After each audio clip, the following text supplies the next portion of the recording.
Po jap edhe unë disa nga kujtimet e mia që kanë të bëjnë me shtypin ilegal të partisë në qarkun e Elbasanit. Në verën e vitit 1944, bashkë me shokët Guri Lubonja, tipograf, triun Agim Hakani dhe shkrimtarin Dimitër Shoteriqi, si dhe një dy shokë të tjerë të cilët as nuk më kujtohen eksaktërisht me emër, unë ngarkuam nga Komiteti Qarkor i Partisë të Elbasanit të krijojmë një teknikë të dytë të shtypit të partisë në krahinën malore të Shpatit në jug të këtij qyteti. Teknika duhet të ishte ilegale, ndonë se ajo u vendos në një zonë të çliruar, por armiqt lëviznin dhe inkursionet e nazistëve gjerman nuk qenë të rralla.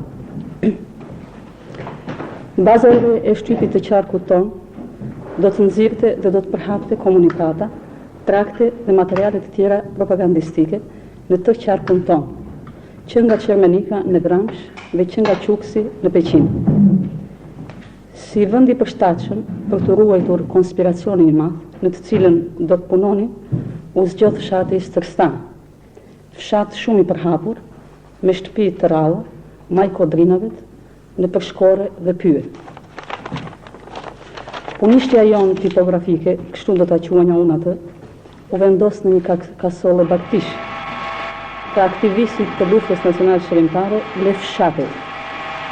E tërë familja e Lefit, duke nisur nga Pleth tek fëmijë, si dhe aktivistë të tjerë të luftës të këtij fshati, që u vënë në dieni të punës sonë, veçanërisht komunisti Kovballa, na ndihmuan me gjithë shpatën dhe për çka ne patëm nevojë, dhe ruajtëm konspiracionin në mënyrën më të plotë. Kështu teknika jonë punoi pa u diktuar deri në çlirimin e Elbasanit. Ciklostili ynë primitiv, i bërë prej nesh vetë, 2 makinat e shkrimit, një radio e vogël me bateri që na lidhte me botën e jashtme, punuan ditë edhe natë. Ditë edhe natë udhëtuan edhe korrierët tonë, të cilët shpërndanin në për të gjitha krahinat e qarkut të Elbasanit materialet tona propagandistike, që i çonin kasole më kasole, shtëpi me shtëpi, ushtrimin e partisë për çlirimin e atë dheut. Teknika lidhej me Komitetin Qarkor të partisë me anë të shoqes Persefonit Todri, e cila ishte antare e këtij komiteti. Ajo vinte her pas here në kasolën tonë dhe na sillte udhëzimet dhe porositë e partisë. Teknika jonë e Shpatit vazhdoi punën deri në ditët e fundit të nëntorit 1944. Zakonisht ajo botonte materiale të vetat dhe ndonjëherë riprodhonte të materialet teknikës së qytetit e Elbasanit ose të qarqeve të tjera. Botimet tona mbanin shënimin zonë e lirë.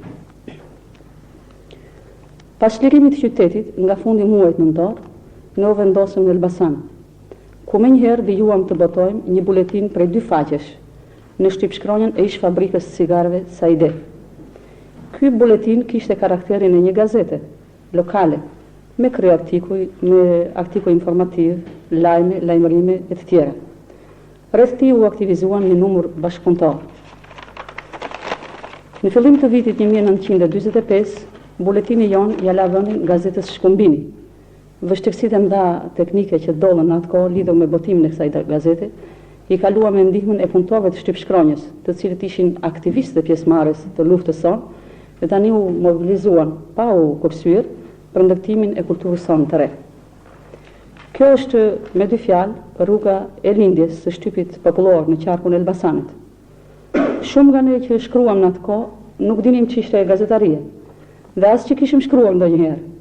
Por megjithatë, fjala e shtypit ton ndezi zemrat e njerëzve, ndriçoi mendjet e tyre, i grumbulloi masat në kauzën e madhe të çlirimit të atë dheut, sepse ai ushqehej nga idetë revolucionare të partisë sonë heroike.